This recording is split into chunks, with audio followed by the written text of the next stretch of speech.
Ladies and gentlemen, my name is Evelyn.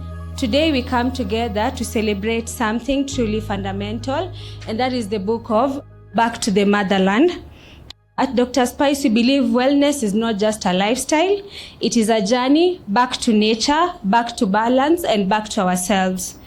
In a world full of stress and uncertainty and constant demands, we often forget the simple truth. Nature has always been our greatest healer, from herbs and spices to natural supplements and plant-based remedies.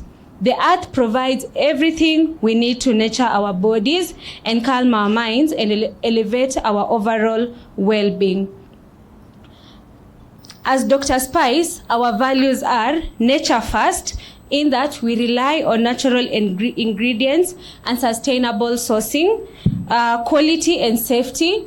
Every product undergoes strict quality standards.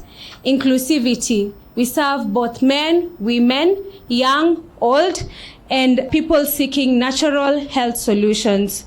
We are an integral company in that we produce honest products and we offer transparent communication. We are a community. We champion wellness, education, and support local communities. Our promise as Dr. Spice, we promise to continue delivering natural, effective, and accessible wellness solutions that help you feel your best every day. Healthy living from nature. Thank you.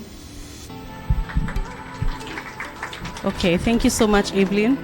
We'd like to take some time to introduce our panelists.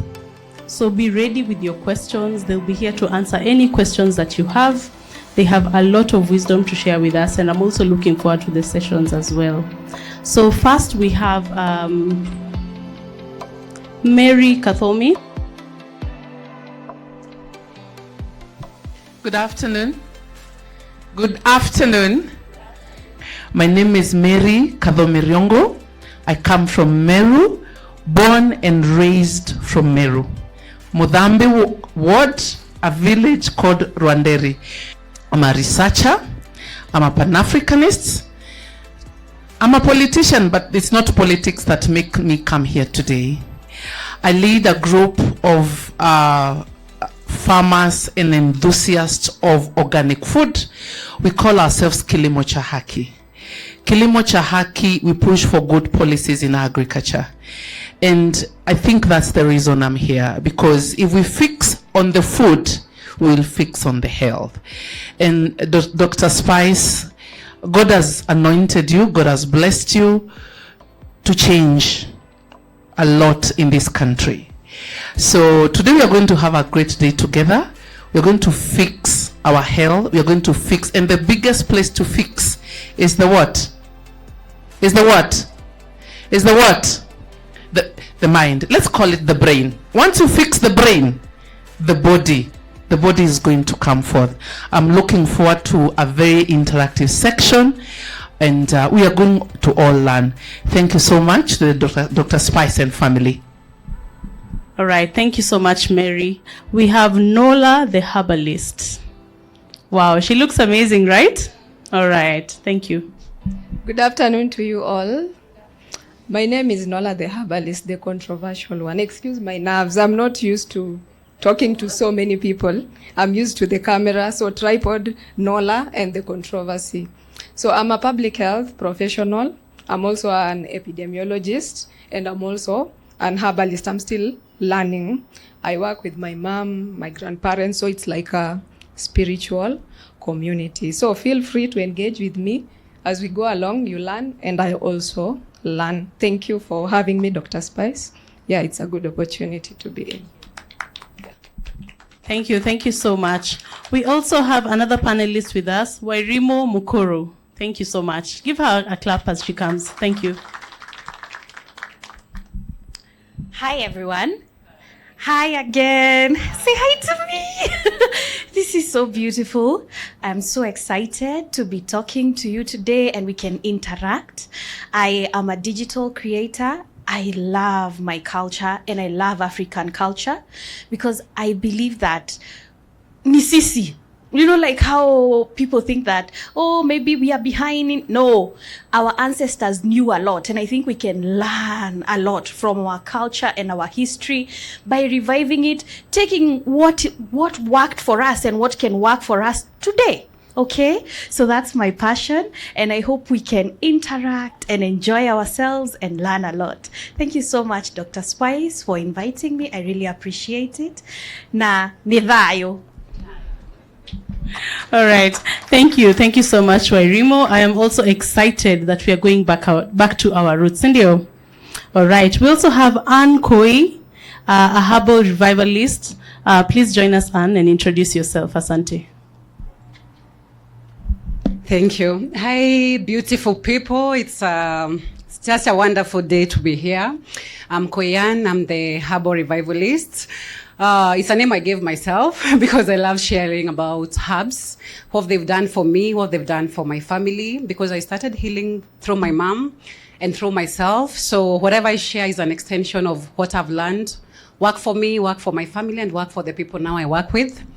It's good to be here among great herbalists, great healers, people who value our traditions, because as we are launching the book, we are going back to the motherland, and we cannot go through that without honoring the culture, our blackness, our melanin. So we cannot go through that without honoring where we are coming from. And I love awakening the knowledge of herbs, sharing more on herbs, and I believe it's going to be such a wonderful session today. Thank you, Dr. Spice, and congratulations on the launch of your book, Back to the Motherland. Wow, thank you. Thank you so much, Anne Koi. We also have Sharon from Organic Cravings.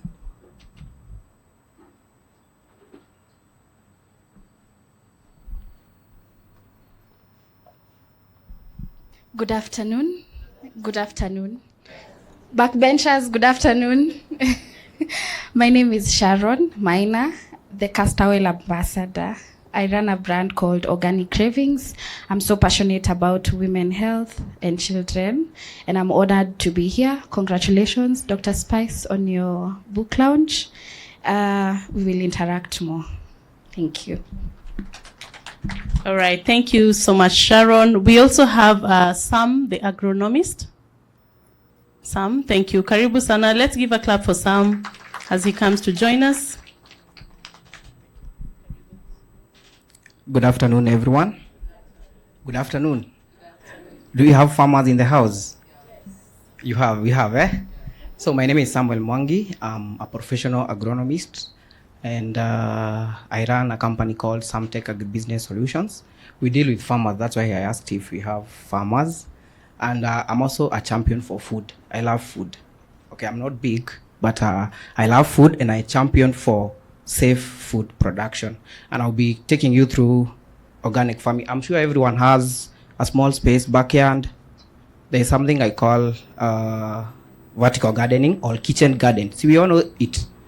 So, and I also have something we call edible landscaping. We'll talk about that. So thank you very much, Dr. Spice, for the invite. I'm glad to be here, and I'm sure we'll have a beautiful time. Thank you very much. All right, thank you so much. Na maisha ya kuishi kwa apartment, you hear that you can even plant vegetables kwa balcony, sindio? So I'm looking forward to learning from Sam, the agronomist. All right. Do we have Martha Njenga? Thank you. Karibu sana. Tumpigie makofi akikuja. Asante sana Martha Njenga, and then she'll be followed by Carol, your health coach. Yes. Habari zenu muriega nedoka rege. Thank you. Mimi kwa majina ni Martha Njenga na mimi ni Sida Bazida. Mimi na mbegu tuko kitu moja, na deal na indigenous seed, na mumeziona hapo. I think niliingia mapema sana na nikaanza kufunza wenye tulikuwa na wao kuhusu mbegu. Si tutaongea mengi. Simbarikiwe daktari wetu, simbarikiwe. Yes, barikiwe sana na Mungu. Asanteni sana. Thank you. Asante sana. Lastly, we have Carol, the health coach. Karibu sana on stage.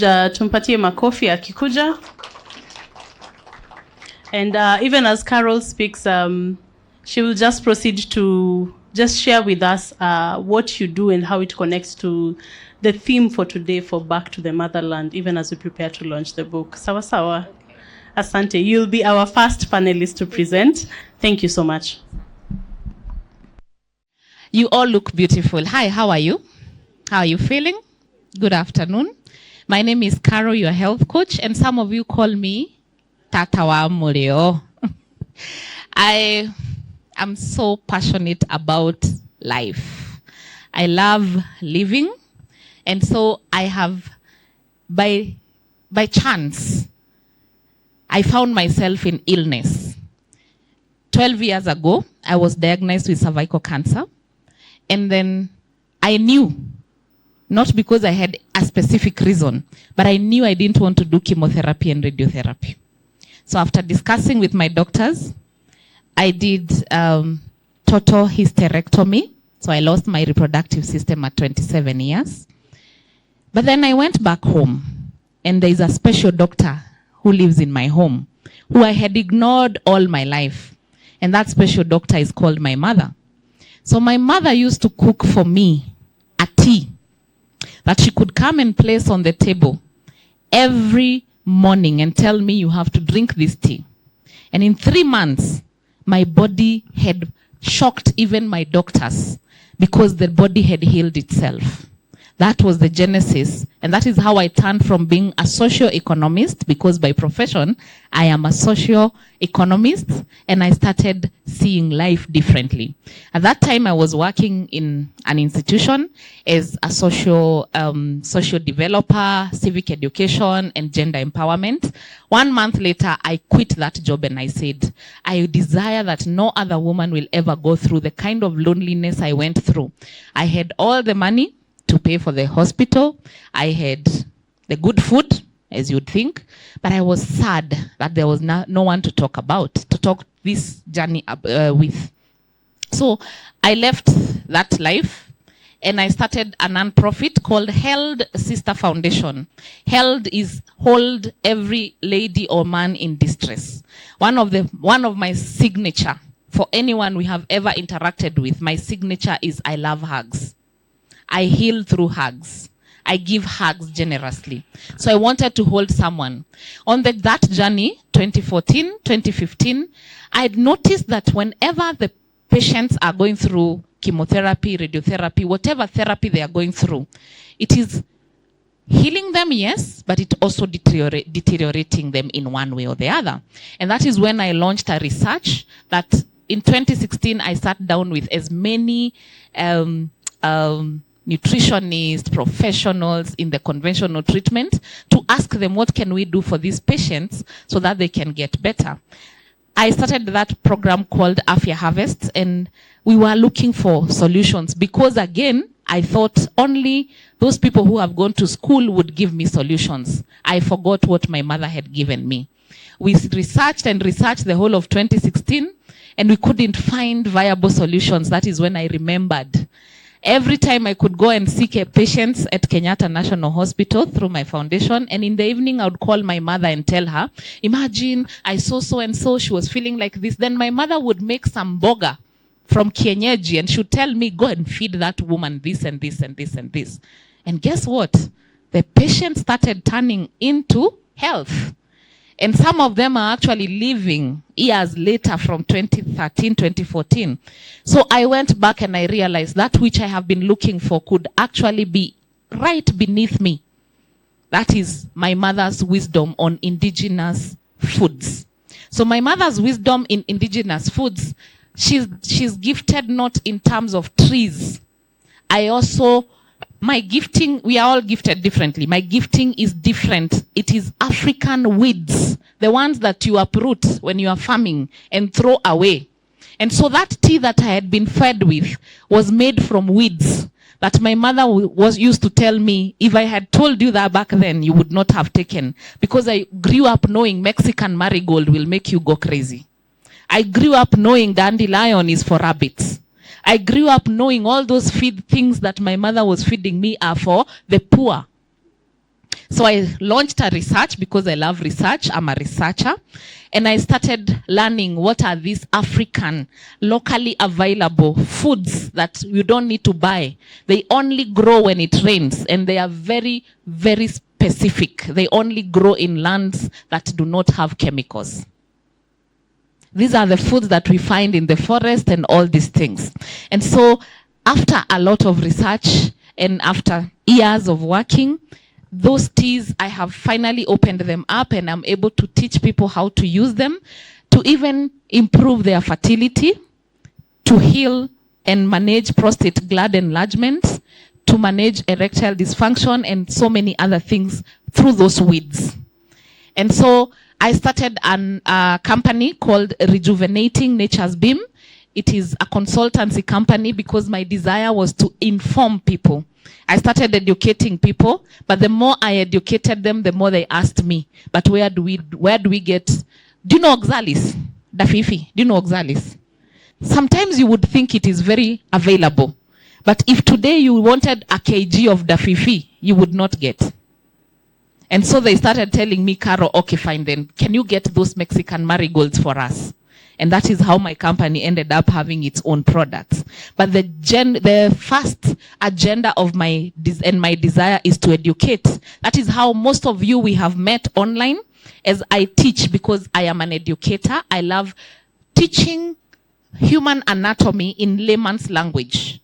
Anyone who follows me knows that I speak a simple language to help you understand the human anatomy.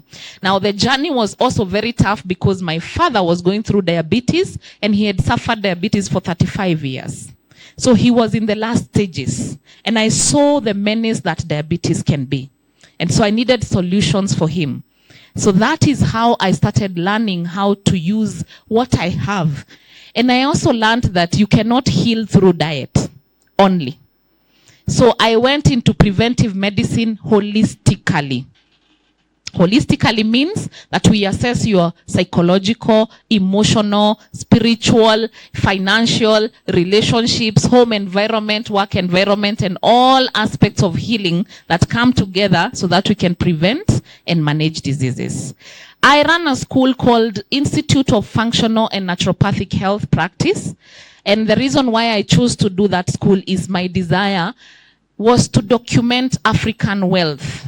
And that is why when Dr. Spice called, I did not even blink, because that has been my desire. To see other Africans who can come together and document. One of the biggest challenge we have is we think we don't have information. Guess what? Wairimo will tell you that traditionally the Agikuyu used to actually write. But then that documentation disappeared somewhere. If you go to Cairo, Egypt, I spent almost a month there to just study and see how wonderful that they used to write those things. Then they are still hidden, some of them. Our Luo community used to write. Every community used to write these things. But then, somehow, Sikiora, I've said it in Kikuyu so that Sikiora, they disappeared somewhere. So the school is to help people in every profession. It doesn't matter what you do. When you're catering, you can cater as a naturopath. When you're doing hair, you can do hair as a naturopath. When you're a medical doctor, you can still be a functional medicine doctor. You can be practicing as a doctor, and then you can teach someone at home. You can be able to do this and this. How did I learn about naturopathy? 2018. After going through this journey, I was misdiagnosed with breast cancer. And then I decided, by that time I was struggling to understand who I truly am. Because I was like, where do I fit? Like in these professions, where do I fit? I'm not a doctor. I'm not a nutritionist. What am I? I want a holistic approach. So that misdiagnosis of breast cancer was my blessing in disguise. Because I traveled to India and I met naturopathic people and I was like, thank you, Jesus. This is who I am. Because a naturopath looks at life holistically. A naturopath, even when you have someone who is sick, you don't see that sickness. You see that person as an individual first, and you see how to help that body fight that disease instead of seeing the other way around. I did immunotherapy. If you have interacted with immunotherapy, has anyone interacted with immunotherapy?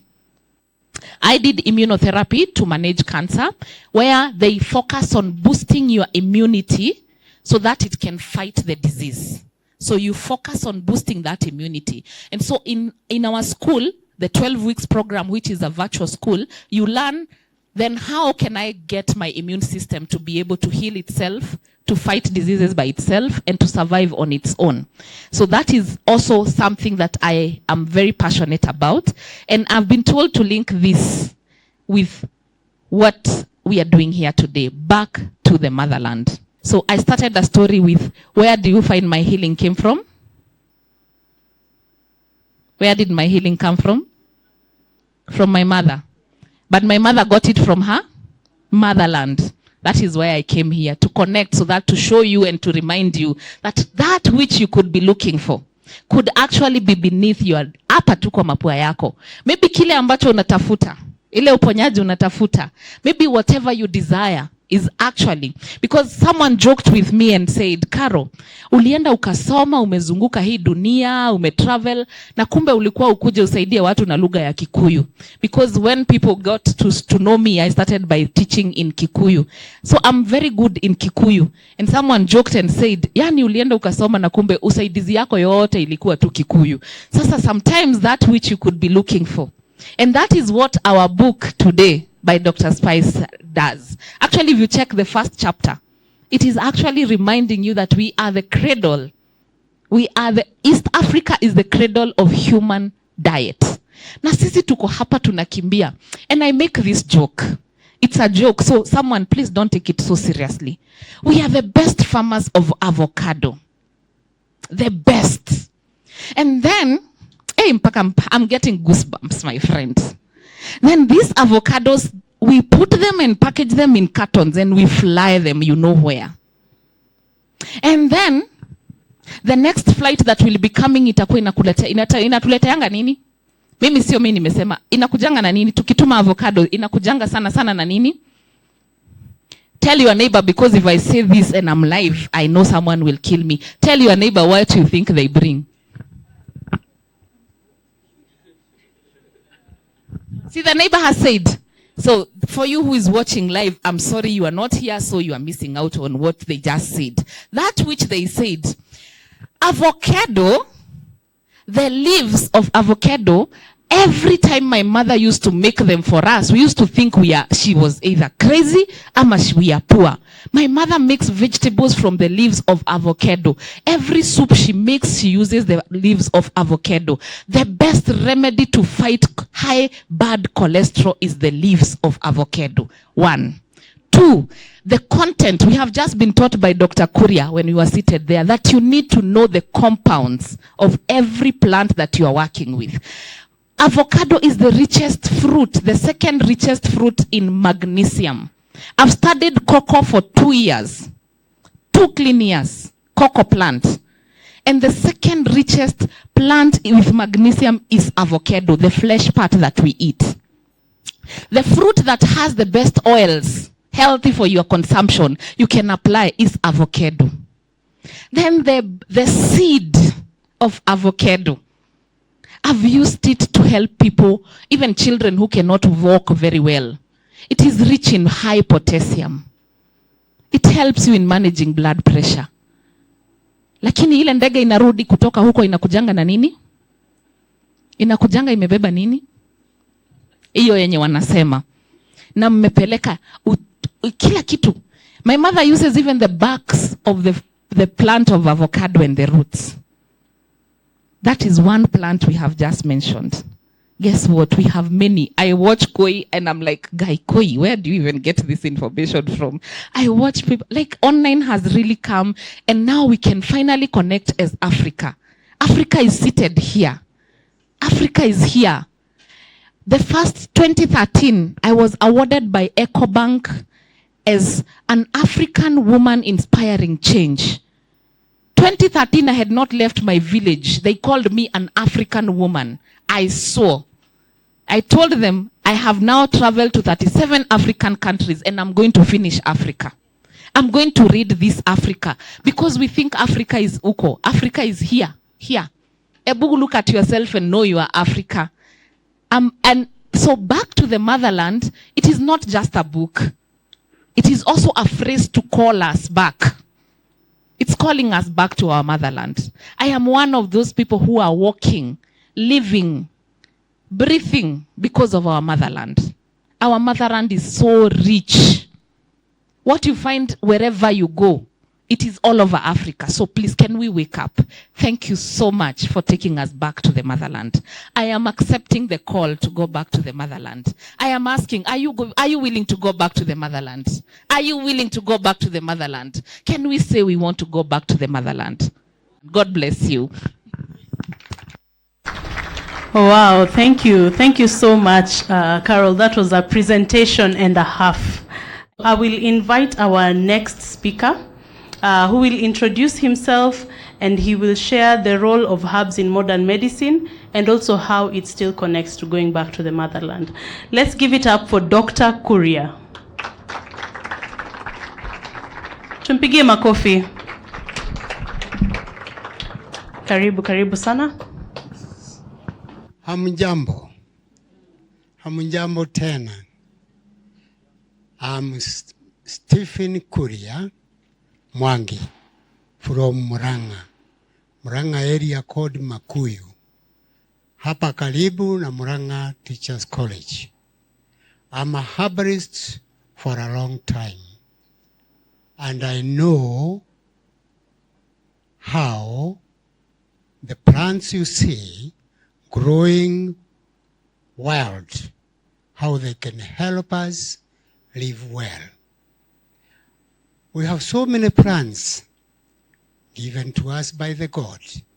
We have so many plants which are growing wildly. Some are growing in our lands, that is our gardens. And all those plants, they have one help or another to your human health. Now, in the herbalist section, you'll find that these plants do heal diseases which are really disturbing people around our areas. Come to areas like down there, where I come from, Makuyu, long time ago, some years back, we are having a problem of water. Water contaminated with amoebiasis and giardia and other worms. Now, that time when I started treating people with the herbs, I eradicated all those worms from locality around my home, and other disease was typhoid some years back. It killed people. But with my help with the herbs, I treated those who are suffering that problem, and I cleaned that disease away from that area around my home. Now, let me tell you, my people, let me tell you, don't forget what is growing on our lands. Don't hate those plants. They are the best, and they are the best to our life. Some of them are vegetables, others they can be eaten. It's only that people do not practice. But you go to other areas, you find the plants which are growing here are eaten there as vegetables. Now, in the plant treatment, when you are using plants, the madam who was here has mentioned how she was treated by the mother through plants. Now, the question is, and this is the question which can be asked by anyone, that what is there in a certain plant which treats a certain disease? Plants, in our book of Dr. Spice, I have come across a word called compound. In our plants, all the plants which are growing on our lands, they have different compounds, that is nutrients. Now, those compounds which are in a certain plant and the other plant are the ones which are healing people. When you take a plant like this one, you have to know its nutrients. Now, after knowing the nutrients in that plant, you are able to treat a person. So, it's not a matter of saying this plant, because this and that can treat that. You'll be exhausted and fail to treat people. So, when you walk on the way of knowing the nutrients in the plants, you'll be able to treat, if you are herbalist, to treat so many diseases. And you will not confine yourself to a certain disease. You'll be treating any disease which comes across you, if you have that knowledge of knowing the nutrients in the plants. In that book of our Dr. Spice, I have seen something he has written there. Some things there. He has written a plant called mulku. Mulku ni kikamba. Kizungu or botanical name is Terminaria brownie. It is in the family of Cobertaceae. So, when I say family, I come to another section of grouping the plants with their families. The madam who was studying here said there is marigold. That marigold, it is not in its group alone. The marigold is in a group of these plants I'll mention here. Marigold, ile ingine tunaita Dandelion, ile tunaita Kikuyu Mudhunga, iko ingine inaitwa Konza cadenensis, hiyo tunaita Murunganake. There is another one And I have seen it in our book here, a very good book of Dr. Spice, the one we call Phenonia amagadarena, that is Moshada. All those plants and many others, which I have not mentioned, belong to that family. So if you go for marigold and you fail to get it, and you get that one I have called dandelion, it will serve the way that marigold will serve. So plants are or were created by the God the way he created us in groups. As we have clans in our groups. Kikuyu, they have Agashiko, Anjiro, Nini. Even plant, they land in families like that. We have that one, I go back to that Terminaria brownie. I have seen it is in a group of Cobertaceae. There you will find so many plants of that family, but they are not the same. So you find that is another creation, a good one. There is another group, I'll mention very few, which are very common to people. There is another group which we call euphorbiaceae. Those are Croton, ile tunaita mukindoli, na mukindoli uone ile ingine tunaita ndaro akalialia, munaiona ile iko na maziwa. Hiyo ni family moja na hiyo, na iko ingine na yetu mukoigo gigikuyu, munaiona, hiyo iko family hiyo, na ingine mingi. Na iko ingine inaitwa Cobbleatum corinum, ndio tunaita muthithei. It is still in that group. We have another Cobbleatum morae. I have it there in the research here. That one is in the same group. We have Terminalias all. We have Terminalia mollis, we have Terminalia that and that. All of them are in the group of Cobertaceae. Now, there are so many. And knowing the family, you'll be helped very much if you are treating people with the herbs. Because if you go for Cobbleatum morae and you miss it, and you get that one I'm calling Cobbleatum corinum, you'll just use that and serve the purpose. Thank you very much for listening to me. Thank you. Wow, thank you so much. Thank you so much.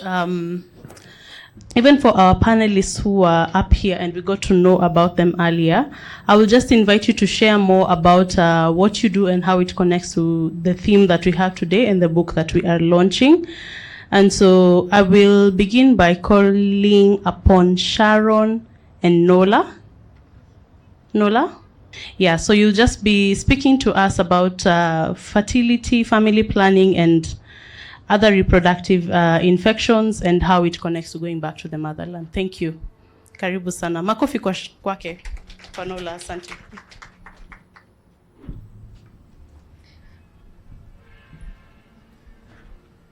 Habari zenyu tena. As I said earlier, I'm a public health officer by training, and I'm also an epidemiologist. So on the part of public health, if we define what public health is, it's a science and it's an art as well. So I focus more on the art side. That is where most of you have known me from TikTok. I'm always dancing, cussing out, but the point is to get the message home. So our goal is to prevent diseases. That is what public health is. So prevention starts by you understanding what brings about these diseases. So preventing diseases, promoting health. What we are doing right here is promoting health and prolonging life. We are trying to sensitize you on these things and the long-term impact of these things on your health. Also, I've talked about the family planning, especially the DEPO. I started talking about DEPO like 1 million years ago. Right now, at least it's getting the light it deserves. Because herbalist, I get to see so many women in the village coming to my clinic because I have a clinic, and most of them have, I don't know if it's okay for me to say this, but most of them have stroke. So I can smell the stroke even before it happens. Some of them have some issues that I cannot talk about. So I've been at the forefront of discouraging DEPO and any methods of family planning because we can see the darkness that it's causing. So I gave a brief history of how family planning came about to be, and it was never meant for women. It's so obvious. One man can impregnate, if he's agile enough, even close to 100 women in a day. But a woman can only bear one child, maybe in 9 months, maximum 3, right? So we are clearly regulating the wrong gender. So ideally, family planning was meant for men. And they did a research and they saw that the controls, there's the study subject, which were the men who are being given family planning. They realized that the testes was shrinking in size and the other ones were okay, the controls now. That's when they discontinued this family planning and they redirected to women. So I'm always singing about family planning. You should not use family planning, especially the hormonal kinds. Now the hormonal kinds are pills, because when I talk about DEPO and people are like, what about the pills? What about the implants? They are the same thing. Because as we know, hormones are chemical messengers in our bodies. So they communicate a specific information. So if you're, for example, doing DEPO, what your body is communicated to is that you're pregnant. So imagine your body perceiving you to be pregnant for 10 years. Because there are women who have used DEPO back to back for 10 years. And it's very interesting, on the package of that DEPO, it's written, never use it more than once ever in your lifetime. But women are using it like 4 times in a year. So 4 times 10, that is almost 40 times. And then we tend to wonder why women are ending up with such issues. So as much as I'm a public health officer, I'm an epidemiologist because we try to study the disease patterns. I was like, okay, DEPO is causing issues. Now what's the solution? And that's why I dived into family on herbalism, because my mom is a herbalist. She was a quasi-herbalist for some time, and then I encouraged her. We started dealing with herbs, and that's why we came with this adage that we give you herbs to wash away the effects of family planning, but basically it's just to balance your hormones. I'm allowed to talk about some, but some are, I'm a Luo and we are so deep into spirituality. We cannot hide the fact that we have some surface level herbs that we can talk about. They are dandelion roots, but there are some that even me, I cannot hold them. At the age I'm at, I'm not allowed to hold these herbs. So we have to agree as Africans, as much as some of us are Christians here, that herbs, they have, I don't know if I can say it's a dark side or they have a spiritual side. So there are herbs that I cannot hold. There are ones that I talk about on my TikTok page, but the ones that my mom and my grandparents used, they can never come to light. And that's why even for somebody I follow so much and has inspired me in this journey, Harriet Botanicals, she always talks about, yeah, we've used this and this, but there's something else there that is patented that we cannot talk about. So that is the active ingredient in that. So my takeaway on the part of family planning is I discourage it 100% because I've seen what it has done to women. It contributes to things like ovarian cancer, breast cancer. So we can sit here for a million years, talk about herbs, but if you're still using family planning and you're using herbs, you're doing zero work. So point is, let's quit. I know it's a challenge. We are like in a limbo because you cannot stop using family planning. Nataka kupanga uzazi. You don't want to have many kids. But I believe Africans, like for example, my mom, she did family planning naturally, and it's so perfect that for us, tuliachana na 4 years. So she was doing the math that we akitoka high school, mwingine anaingia so that she doesn't have to struggle for school fees. So it's something that is doable, and you can only do it if you go back to nature. what Dr. Spice is talking about. And how do you tune your body back to nature so that you can be able to family plan without you actually using family planning? Not everybody can do it. So we've talked about things like celibacy, we've talked about abstinence, but let's face it, not everybody can do those things. But there are things like the withdrawal method, the calendar method, there are so many, but you can only do this. Don't try this at home if you know you're living the Western kind of lifestyle. So ideally, you're not supposed to eat before noon. If you want to family plan, or if you want to know how your body operates, or if you want to understand your circadian rhythm, because I believe each and every one of us have a circadian rhythm. This is a rhythm within which your body operates. So for example, for me, I came all the way from Bondo. My body will be disrupted because this is a new environment. It will take time before it adapts and before it recognizes this is the environment I'm going to live for maybe in the next 5 years. So for you to attune yourself, for you to balance that circadian rhythm, you have to live how our forefathers lived. And I continue to insist, if we talk about herbs and we don't talk about public health, and public health entails, it's simply how you eat, when you eat, in what quantities you eat.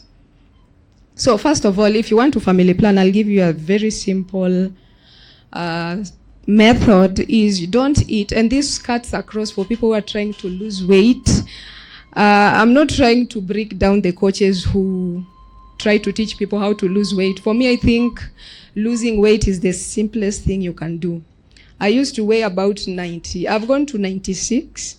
So I moved from 96 to, I think right now I'm maybe 52. And I never used anything. Of course, things like cayenne pepper helped, but how you eat is very important. So I remember when I was young, probably when I was 7 years old, we schooled back in the village. And I remember by 7 p.m., everything was down.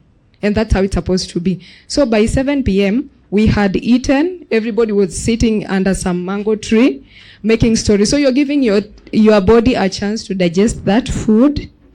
And you're giving chance for the hormones like melatonin to kick in to do their work. And that's why you see nowadays people are struggling to do herbs. So you don't have to struggle to get supplements for what your body can do if you give it the right environment. So for things like weight loss, if you do this, don't eat before noon, because before noon your liver is squeezed. Why is it squeezed? Because it's pushing out all the glucose you need to survive with, or to push you like it's a fuel. So your liver is very squeezed up till noon. And then don't eat past 6 p.m. We could say it's common sense, but people usually say, I'm being rude by saying that it's common sense. But if you just sit and observe how the birds live, birds have perched by 6 p.m. They wake up very early and they toil for their food. As much as it's written that the birds of the air, they do not toil, yet they eat, but they go looking for that food. So don't eat before 12 noon, or noon, and don't eat past 6 p.m. and just lose weight. You can combine it with things like cayenne pepper, and you'd lose weight. So as a public health officer, those are some of the things I do. And herbalism, what I do, I don't practice it full because I have people over me, because the kind of herbalism I do is kind of dark. It's not the kinds of what Akina Dr. Spice do here, because this is a bit light. So I deal with people who touch those herbs until I get to that age where I can touch those herbs. So I believe I've talked about, is there anything I've missed? I've talked about the family planning. Yeah, so it's just to give you that encouragement. And also what we do, we've had success. What we deal with root herbs. So in that team, we've had success with people who have had diabetes. Yeah, and we've combined interventions on their diet and activity levels. Let's just say lifestyle audit, total lifestyle audit and change. So for people who have had diabetes, hypertension, and some of the herbs they were talking about here is some of the herbs that we actually use. Of course, we combine with other things like avocado seeds, things like dandelion root. Also, something I'd like to talk about before I leave, there's this condition that is very dominant, or it's very common nowadays. It's like 9 out of 10 ladies, I don't know if I'm exaggerating, have this condition. It's called PCOS, which is polycystic ovarian syndrome. I also had it. It's like I've had everything under this son. So because the way they treat it is wrong, and many of you have known me to be very vocal about how these doctors target these conditions, and PCOS is just diabetes. If you have PCOS, just know you have diabetes. It's as simple as that. So how we deal with somebody who have diabetes is how we deal with somebody who has PCOS. And PCOS is a metabolic disease, it's not a hormonal, it just manifests as a hormonal issue. So also we deal with that, and you have to watch how you eat. So I believe I've talked about everything that I planned to talk about. Yes, and also something I've realized that is very common nowadays is UTI. And I think 98% of the diseases I deal with, or the herbs we give out, is about UTI. And there's a herb that I'd like to talk about that I talked about, and I was flagged about it. I was given, I have one more strike left before my account goes. It's a herb called the Chancapiedra. So you can also do more research about Chancapiedra. Also, I'm a parent of a child living with autism, so I also have a WhatsApp group that deals with that. And also we are doing a research that is actually almost 95%. So it's about HIV and AIDS, and how we are using herbal medicine as ARVs and also as treatment, and our main herb being the red jatropha. I've always sung about red jatropha. So 2 herbs that I've talked about today is the red jatropha. That is a very good antiviral. And I've also talked about Chancapiedra. That is good for the kidneys. So if you have any questions along things like autoimmunity, that is something I've struggled with. Things like diabetes, that is something that my dad has. My mom had pressure yake ilikuwa mbaya sana, but she's okay now just by using these herbs. If you have issues with weight loss, you can also ask, and we give you in a very manageable way. We don't have to exaggerate things. So long story short, my name is Nola, the herbalist, as I always say, the most controversial herbalist. But beneath that controversy is a journey and a story of experiences that I've had firsthand and I've solved firsthand. So thank you so much, Dr. Spice, for having me here. It's such a honor. I know we've had our cold wars chini ya maji, but I really appreciate you having me here and sharing this platform. Yeah, thank you. All right, thank you. Thank you so much. Thank you so much, Nola. So next on stage, I would like to call upon Kathomi.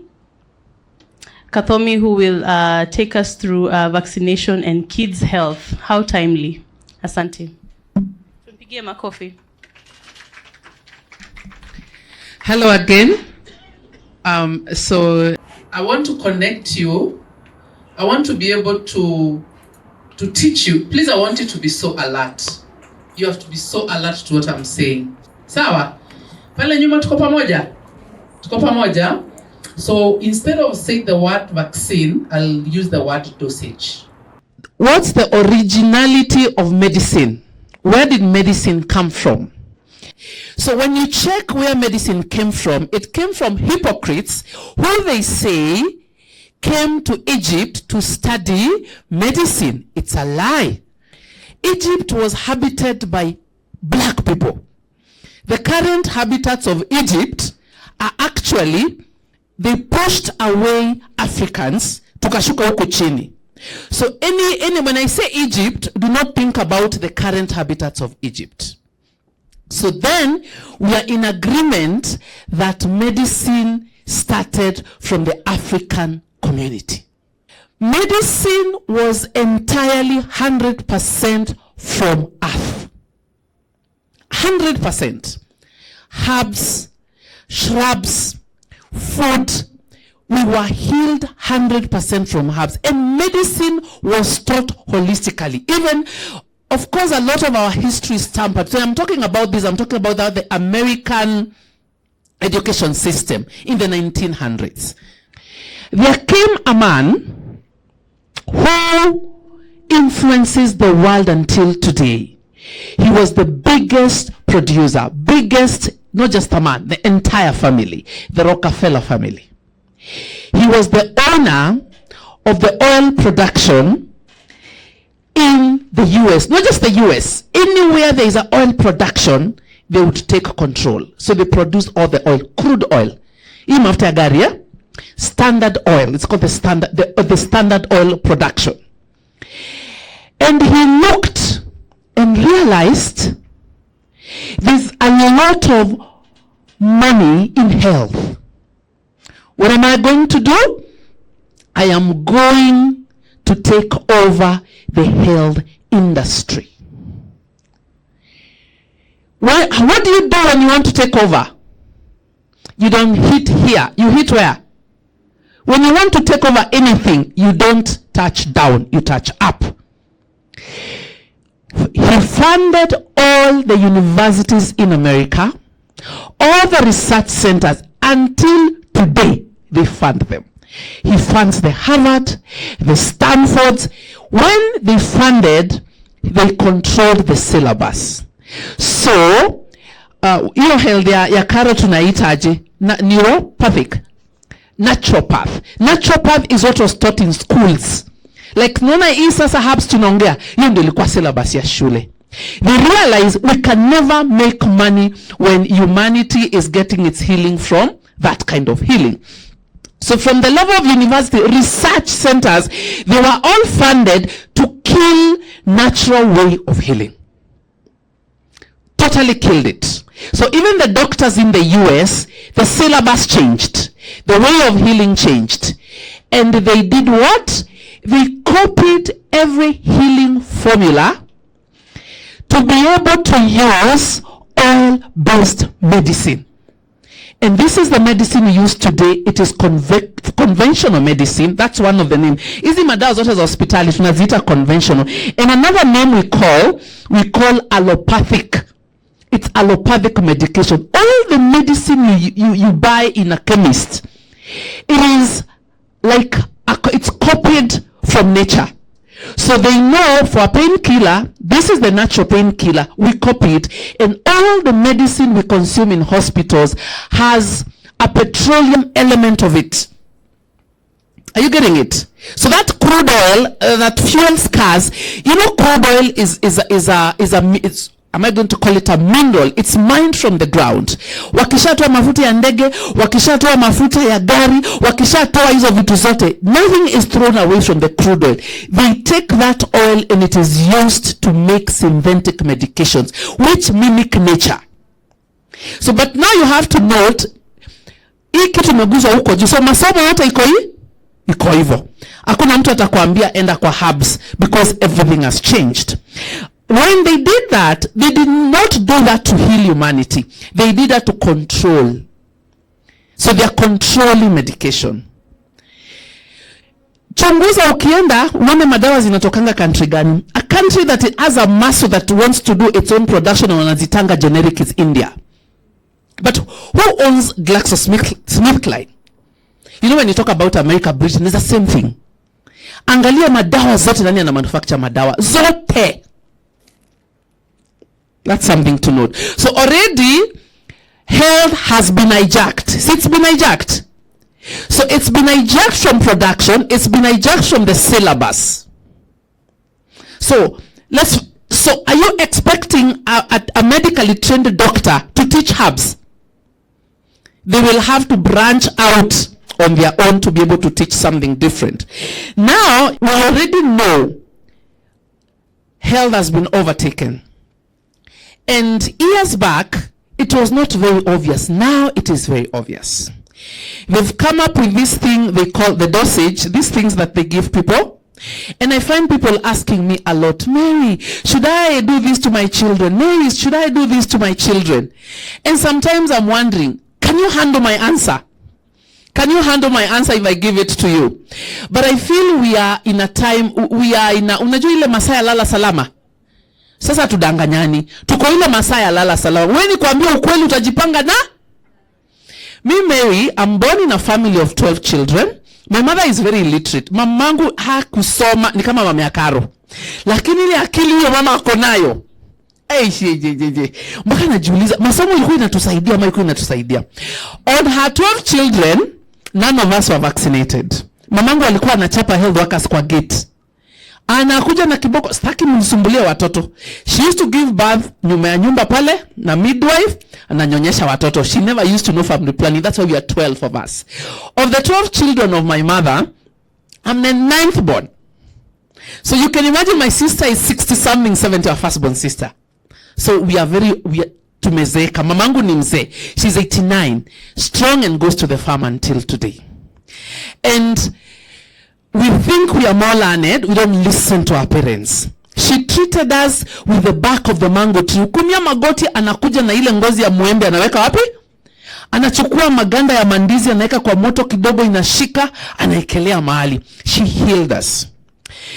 I tell people, first of all, healing has a spiritual aspect. Listen to your intuition. Listen to your heart. And I want to tell you guys straight to your faces, stay away from these things. Stay away from them. I didn't come here to judge. We learn together, we grow together. But I'm not going to pamper your ego by telling you a lie. Si afadhali nikwambie ukweli tusaidiane. I tell people, I'm a mother of 3 children. I have 2 of my children here and I have an older child. I'm a mother of 23-year-old, 16-year-old, and 11-year-old. People think I'm their sister most of the time, but I'm a mother of 3. I did this to my children because I didn't have the knowledge. I didn't listen to my mom. I didn't go nimesoma sana. But if I'm advised today, I would tell a mother to exclusively breastfeed their child. Breastfeed your child for those 6 months. You know, if your husband and wife, raising a healthy child is very important. One parent needs to stay home with a child. Let me tell you that. Decisions have to be made at least for the first 3 years of a child. Breastfeed your child. This is the best medicine that you can give to a child. Si mtoto akigonjeka macho tulikuwa tunafinyia maziwa. Ama ni nini? Anapona. Kitongo kileta shida kwa tunafinya maziwa. Breastfeed your child exclusively. That's the best immune you can give your child. I am known on social media to throw very serious videos. And I did a video last year, early this year. Kuna kale kakitu hapa watoto walikuwa napewa ati wanataka lakini kalikuwa kamdomo. Walikuwa wana deworm. Mliona hiyo deworming program? Mlisikia? Ile ilikia ya gava inapita. Who heard about it? The deworming program. Did your child go to school na kadiwamiwa? Okay, maybe private schools. But there was a deworming program that was done. Watoto walikuwa wanaenda wanapewa kitu kwa mdomo wana deworm. Let me tell you the side effects those children have suffered. My inbox is just a crazy inbox. Mpaka sijuangi nitafanya nini. If someone is not buying your food, why are they treating you? Logical questions. If someone is not even buying food in your house, anakupea dawa ya nini? They put fear in us. You know when you are afraid, you're so afraid. Unajua sijui. Tuko masaa ya lala salama saa hizi. Ile masaa tuko ni ya lala salama, make decisions, stand by them and walk by them. But if you cannot do everything that I am telling you, if you're going to be feeding watoto majunks kila wakati. Junks. Unaona? Let's look at our nutrition. But I'm telling you, without any judgment, I know there are people here. Kuna kale kakitu kalikuwa kanatembea 2020, 2021. Nakakumbuka? Kale kalienda nationwide. Nakakumbuka? Okay, worldwide. You remember that thing? That people are forced to do. A lot of people. You had to do it because of your work. You had to do it because of your travel. Yeah? We have a lot of herbalists here. There is nothing that can happen to the human body that can never be reversed. That's one thing I want to tell you. Let me repeat. There is nothing that can be done on a human body that cannot be reversed. Kama tu hujakufa, hakuna sumu hatuwezi toa kwa mwili, hata ya nyoka inatoleangwa. I'm encouraging people to do detoxes. When you do detox, start spiritually also. Choose what you're going to put in your body, even spiritually. What are you watching? What are you listening to most of the time? We have a panel of serious experts here. Let's detox. Let's detox. Kale kakitu kamesumbua. Si mnajua? Kale kakitu kamesumbua. Ni vile I was even thinking someone needs to do a petition in parliament. We need a public inquiry of that thing. But kamesumbua. So what I'm telling people, go back and do detoxes. Do not allow your children to be guinea pigs. My goodness. Ati kidogo kidogo, ati wamesema Somali kuna nini? Ni polio. Don't. Unless you take your own child to hospital. Useme mimi nataka mtoto wangu apewe hii mimi mwenyewe. Do not allow your children. Serikali ikuzaa. Serikali ilizaa siku gani? You belong to your mother. Take control of your children's life. I'm here. Mi hata sinanga BCG. Watu shanga. Miri hata BCG sina. I thought my mother was crazy, but today I appreciate that woman. Do not run to take your children to be guinea pigs. As I wind up, there's one thing I want to say. Health has been overtaken. What is happening today is a depopulation agenda. It's a what? It's a what? The people we trusted to take care of human or public health are doing what? Are depopulating. So when you had put your trust, enda kwanza toa trust yako hapo. Take responsibility of your life. Go to your hubs. And I actually wanted to ask Carol a question. Kuna hii, unajua wakulima wamelima na madawa, zile ria, kwa Kimeri zinaita ria, ndio zilikuanga dawa. Kuna hii kitu inaitwa, kwa Kimeri inaitwa mugonko, ilikuwa na tumiba tunadunga. Sijui ni songe o mugonko. Songe. I have looked for songe. You have it. Songe ni dawa, lakini utaipata wapi? Unajua songe ni dawa. Matawi tu kwa shamba unatafu. That's what we did when we were young. Utatoa songe wapi saizi? Wameka madawa, wamespray madawa. And it's something you must note very carefully. I want, when we leave this door, nataka utoke hapa na degree yako sasa. Enda nawe recruit watu wengine huko. Have you noticed everything meant to heal us grows naturally and wildly? Unajua fence ni dawa. Ili fence iko huku ni dawa. Unapita hapa ni dawa. Hapa chini ni dawa. Umai, kwangu niko na unaitaje hii niliona juzi ukimwaga na crate. Hiyo mnaitaje? This kahab, there's a kahab I'm forgetting the name. She mentioned here right now. Dandelion. So hata niliambia mtu kilima kwangu, hiyo singoi, naenda sasa kuzingoa nioshe, nikauke. Everything meant for your body grows like crazy. But sasa tulitoa macho, where God wanted us to put, tukaeka macho kwa mzungu. Anatumaliza. Ya mwisho, unajua mimi ni kuaibia masiri. Who is the biggest fund of Kemri right now? Who is the biggest fund of Kemri? Na usiseme kwa nguvu. Sema pole kama ujua nika kutaenda research. Who is the biggest fund of Kemri right now? Mutaishi. That's the person funding Kemri most. Are we going to leave?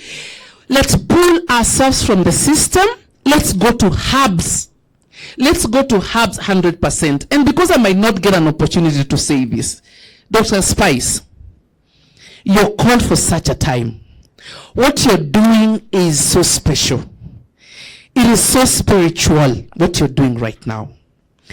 And the seed that you're sowing, even bringing these brains together, I don't even have words to say. And there's something I want to tell Kenyans. You know, Kenyans, we are known to be the most alcoholic country. Do you know that? Sema kunywa pombe kuliko any other country in Africa. Hata watu usema, uwezi kunywa na Mkenya. Mkenya anakunywa, anaingia nyumba 4, anaoga, anaenda job na ako sawa. Let me tell you something.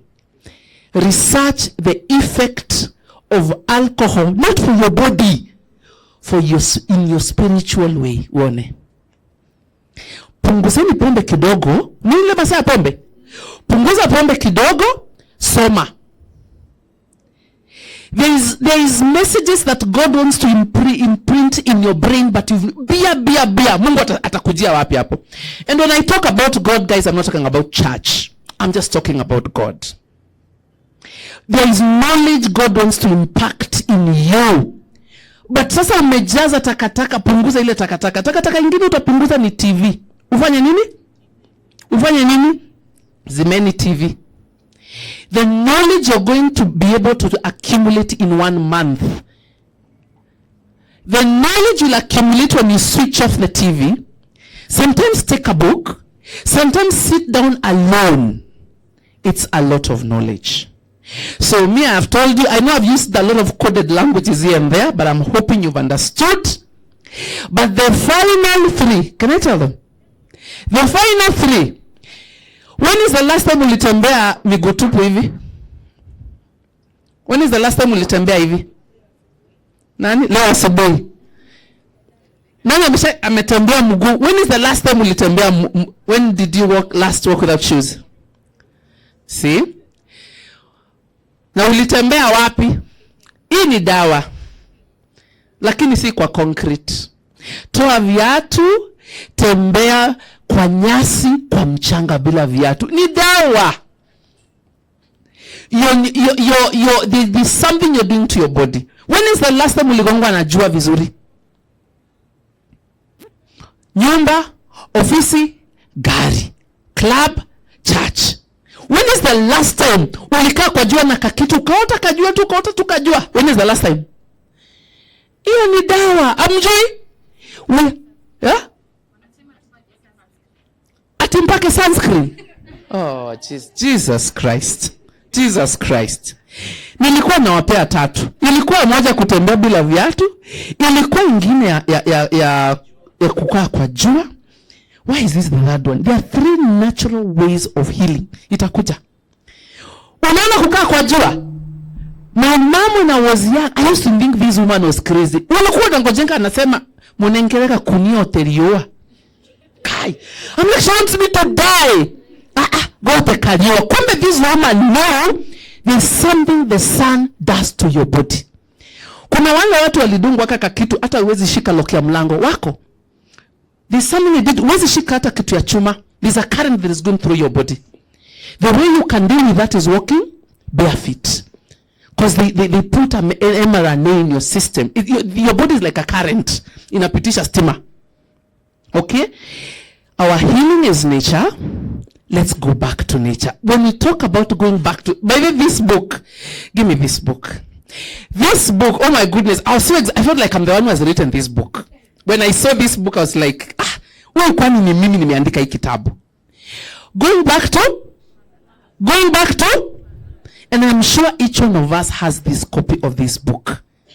Our survival right now is based on us going back to the motherland. That's our survival. By the way, we are going to go extinct if we don't go back to the motherland. When I say motherland, health, hata masomo. Unaona hii masomo ya shule? I'm sorry to say. Shule ili tu program. Okay, I'm graduating next year, but na graduate karatasi tu. Nasomanga vitu nasema huyu mzungu anasema nini. I disagree with them, but anyway, I need the degree. So we have to re-educate ourselves. We have to learn the knowledge of our forefathers. We have to heal ourselves through the motherland. Wakulima, mami siku hapa. Kazi yangu ile kubwa sana. Kazi yangu ile inajulikana nayo ni kupigana na GMO. Unajua GMO iko legal Kenya? Unajua? Wamekuja kuchukua mbegu zote. Last week uliona ni manago ama ni terere. Imewekwa kwa GMO, sasa they are researching it for GMOs. Unaona? As we are speaking, cassava and sweet potatoes are on the process of the GMO research. Actually, wanatoa mbegu za cassava za GMO na wanatoa mbegu za sweet potato. Already walikuwa they have to go that process. They have to be put in the Kenya Biosafety Agency research, alafu zinatolewa. Washatengeneza mahindi 2 hapo, ni nyingine na BT cotton. Wanataka chakula yetu yote ikuwe GMO. Tuko kotini, tunapigana na hiyo kitu kotini. Na hatutaacha kupigana. Lakini hata wakitengeneza hii GMO tukatae kuikula, nani ataikula? It is going to collapse. So they want to make us slaves. And by mom, you know that sharing seeds in Kenya, it's illegal. We've gone to court on that also. That ati sasa nikipea mtu mbegu, it's a criminal offense. Mnaona watu vile wametupangia. The things we did, we can no longer do because they want to take over food production. So you're doing a very good job. Let's protect our indigenous seeds. You're raising your children. Show them waonyeshe mbegu ni nini. Show them eating right. Wacheni kufanya kunini kudunga watoto. Wacha.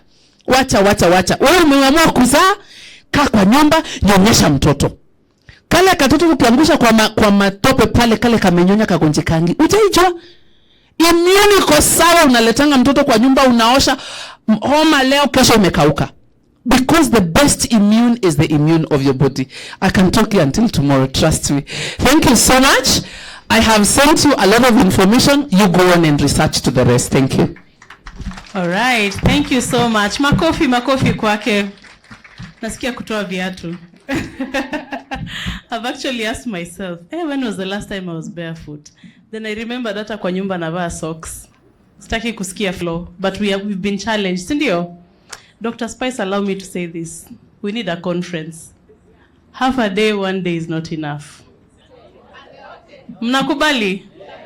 Imagine if each one of you came back for that conference with 3 people. The kind of message will spread in this country. Are we challenged? Are we challenging Dr. Spice and the panelists? Sindio? All right, sawa. I'd like to call upon Sharon on stage to just add a few more pointers related to family planning and reproductive health. Asante sana, karibu.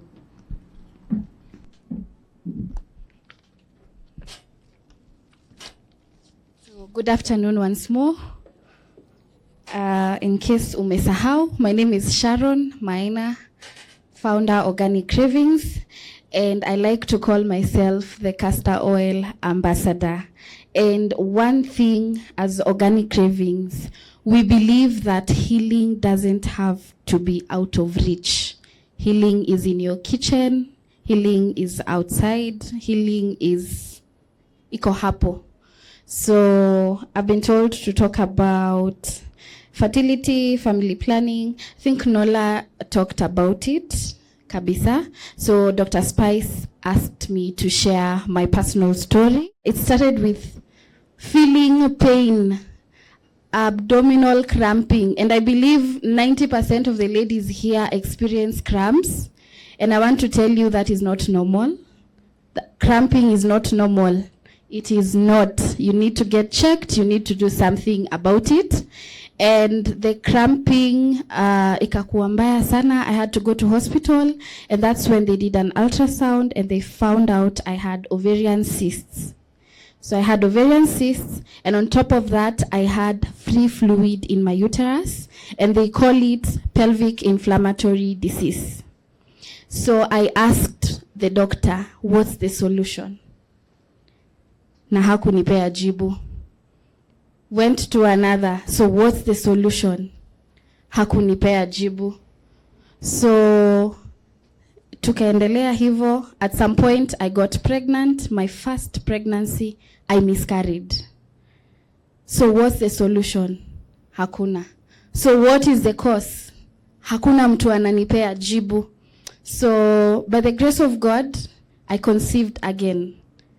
Then I delivered my first baby. After 2 years, again, the cramping. Unaenda hospitali. What's the solution? Hakuna mtu anakupea jibu. The only solution I ever got was you have to go for surgery to toa hizo cysts. So that's when I went back to the motherland, as the book says. I started researching. What were our grandmothers using? Wazazi wetu walikuwa wanatumia nini? So that's when I discovered castor oil. Kikuyus tunaita makuta mabariki. So those things grow like weeds. Na mbuzi wanakula huku nje. But castor oil is very powerful. Very, very powerful. And I'll talk about it briefly in case you don't know about castor oil. So castor oil is a very thick oil. very thick. Consistency yake ni kama glue. It's very thick, and I'll start by saying currently I know we have like 3 types of castor around. So we have the hydrogenated one. That one is mostly used for formulating skincare products, hair care products. And then there's the Jamaican black castor. As the name suggests, it comes from Jamaica. The color is black.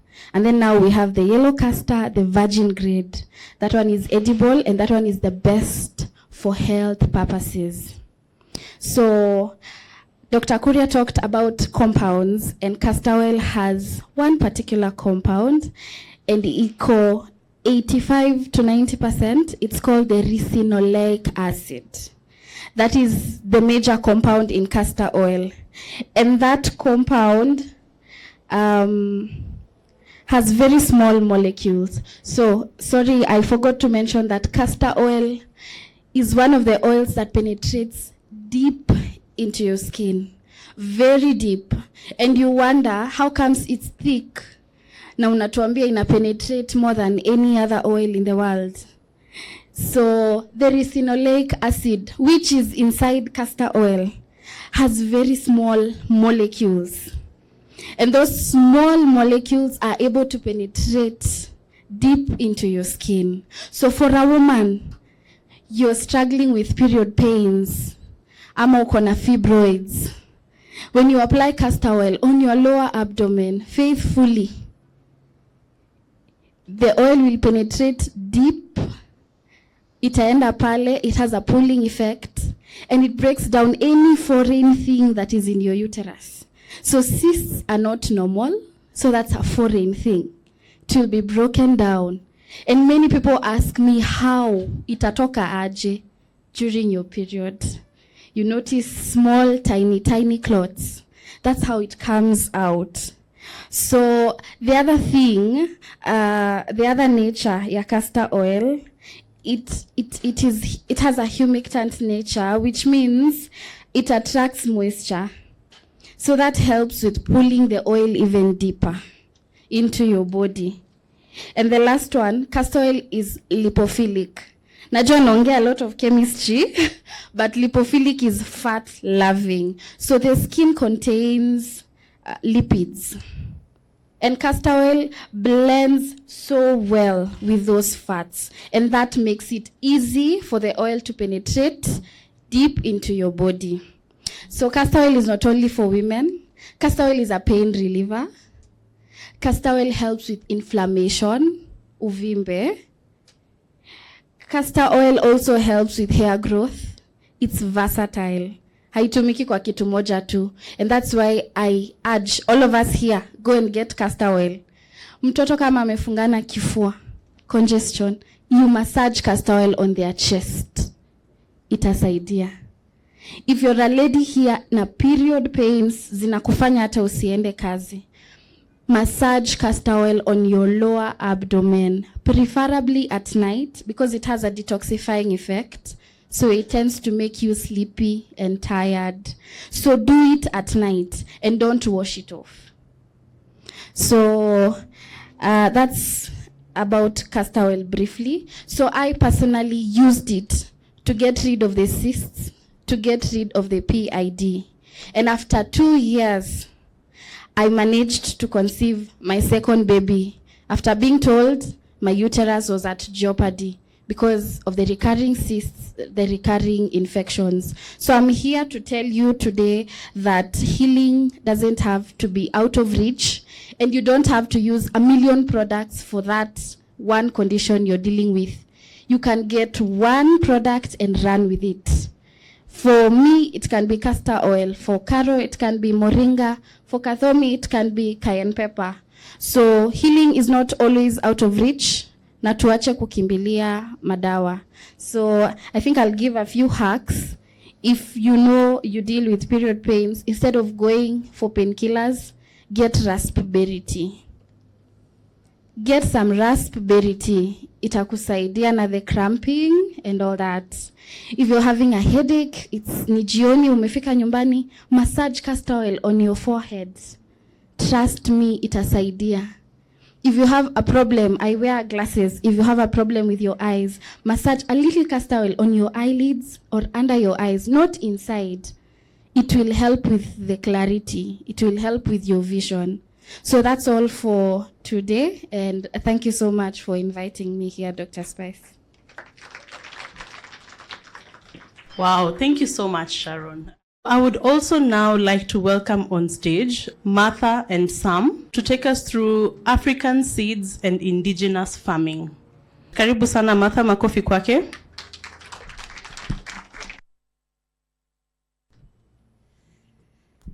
Wow. Nidoka rege. Nataka tuongee mambo na mbegu, na I think tungeleta mbegu hapa kadhaa. Si ndio? Yes, so kitu ya kwanza nataka tuongee mambo na sisi wa Kikuyu. Tukitaka kusema mwana wako ni arashiarire kana ni ndirashiariro, tunasema nini? Ndathikuri yake jogo. Aragi mwaka ndathikuri yake. So kuna hizo nini mbili. Kuna jae, kuna hizo mbegu za leteni type zote za mahindi. Hii ndio njahi. Yes. Haya. Kuna hizi mahindi zetu. Zenye wazazi wetu walikuwa wanafanya nini? Na tena tunasemaga tukiona hizi mahindi si mahindi tu ya kawaida. Hii mahindi mtu anaweza sema ni ya white, but si ile ya kawaida. Si mnaona? Ishi mbebe ile shito shia tene, but wasomi kama Karo wanasema my brother hapa, hizi mahindi ukizoea kukula mahindi ya yellow itakusaidia na macho. Sawa sawa. Ya pili na mambo ya roho ni moyo. Hii naye inatumika na inatusaidia na mambo ya kisukari na ina balance. So nilikuwa nataka kusema wakati nilikuwa hapa niliongea mambo na tukitoka huko nje tutazipata kwa wingi, but watu wengi hawajui mambo na chia seed. Si ndio hii? Wengi hawaielewi. Labda Karo kwa sababu anaenda kwa shamba. Hii ndio chia seed. Tukitoa hizi ndizo mbegu. But huko nje tutapata mambo na mtama, mimbi, tuna types za maharagwe kama more than 50. Hii inaitwa nini?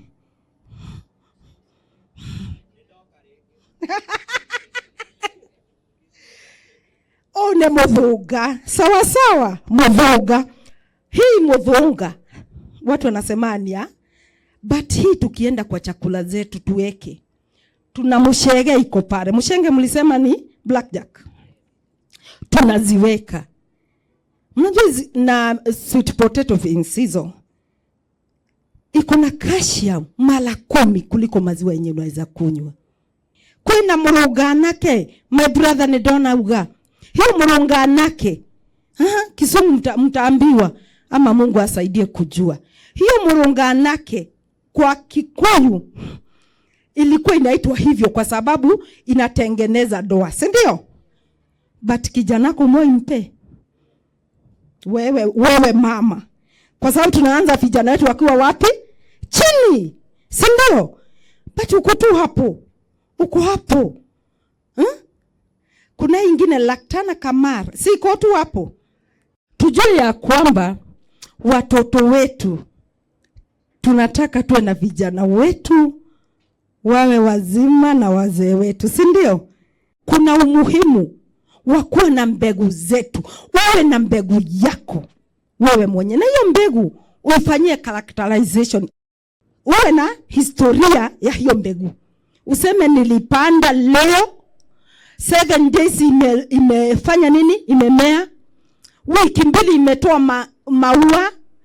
Hizo matawi. Mwezi 1.5 imetoa maua. Imetelemusha hizo nini? Meshiri. Imeweka ngapi? Ili mimi ukikuja kwangu nitakupatia hii mbegu yangu. Nilipanda hivi na umefika hapa. Kumaliza kwa shamba, nimeichagua, nimeikausha vizuri kama hizi mahindi. Inaitwa kudondoa. Sisi tunadodoa na mkono. Tunatoa hapa na hapa. Tunaacha ya katikati. Kumaanisha kwa kila mahindi inaanza kuzaa hapa.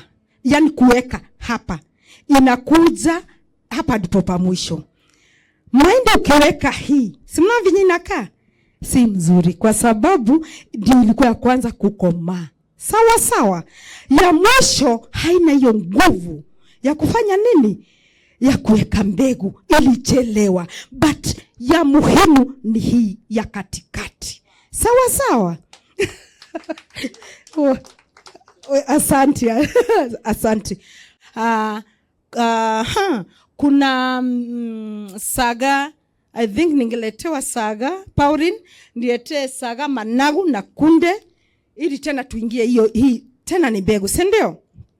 Usiseme hutakula indigenous managu ama terere juhura time ya kutayarisha, si ndio? Hii kazi tumewafanyia mimi na Nyakazi. I think umeona my sister hapo Nyakazi. Mimi nilikuwa mkulima pale chini. Nimelima, mnaona niko na magunia ya managu, ya telele, ya masefeve. Nachukua hizo napeleka, kuna kwenye mnaona nikikausha, nikiosha. Tunaziosha, tunaitayarisha. Tukisha itayarisha ndio tunaipaki hivi. Sasa hii kazi yako ni kwenda tu kupika.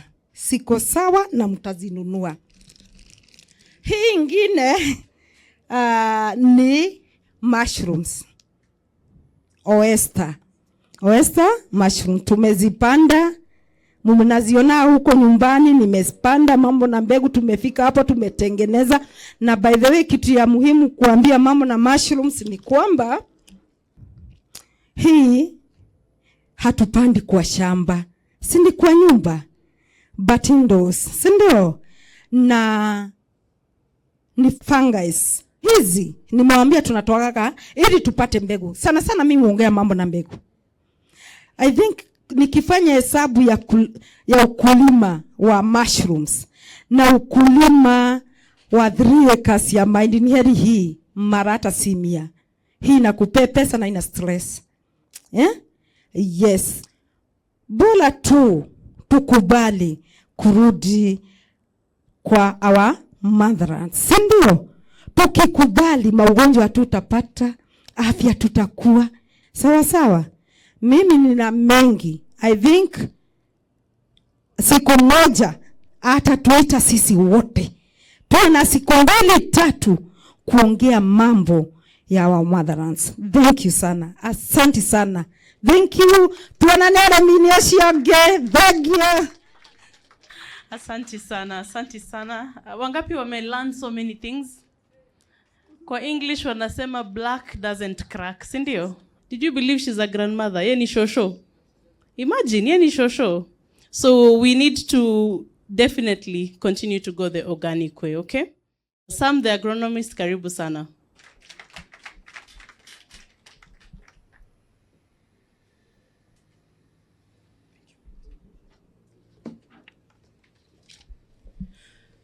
Good afternoon once more. My name is Samuel Mwangi, and I'm a professional agronomist, like I'd said. And I involve a lot of walks. I go a lot. I travel a lot to farmers from different parts of Kenya. And one thing I want to come back to the fact that we are talking about Mother Nature. Where I come from Nyeri.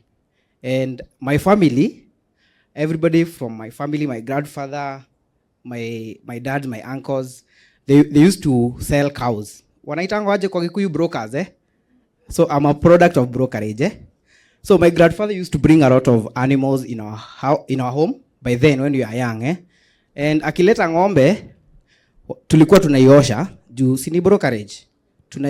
Anakuja nayo, maybe amenunua at a certain price. Tunaiosha inakuwa safi. The following morning anaipeleka soko. Right? And when I was nikisoma mambo na masomo, I wanted to become a veterinary. But that didn't happen.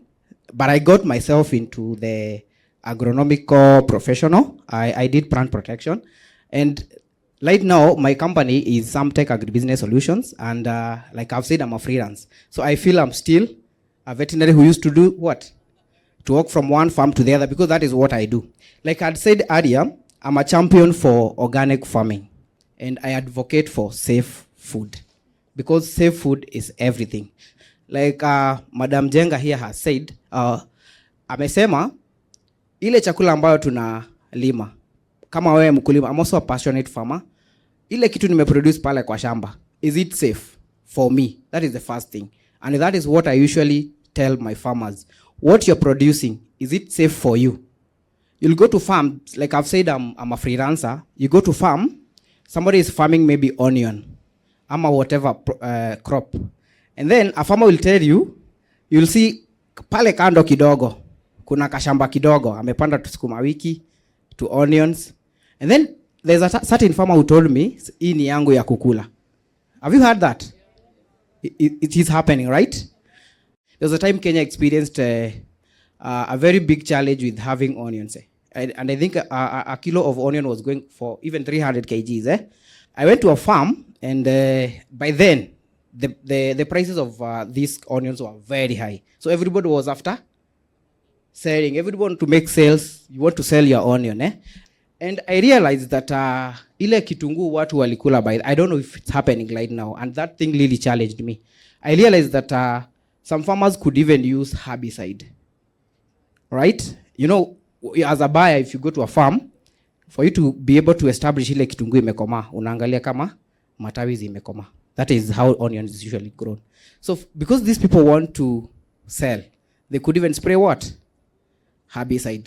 Somebody talked about chemicals in farming. Zile vitu ambao tunalima. Right now we have a challenge with avocado. Our avocado is being rejected. Why? Because of high residue. These chemicals, where do they come from? They come from those countries, right? But sasa wamekata.